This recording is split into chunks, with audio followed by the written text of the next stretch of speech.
Hi, my name is Michael and I am a knowledge producer at InkNote.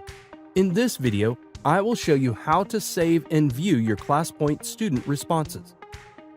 ClassPoint student responses can be easily saved once all the responses are received and the Close Submission button is clicked. To save all the responses for you to review after class, click the Save for Review button. You will notice that the question button is now green, indicating there are responses stored inside. You can click the button again to review the responses. You can also insert the student responses as a new slide in your presentation. To do so, click Insert Results as a slide in the top right corner.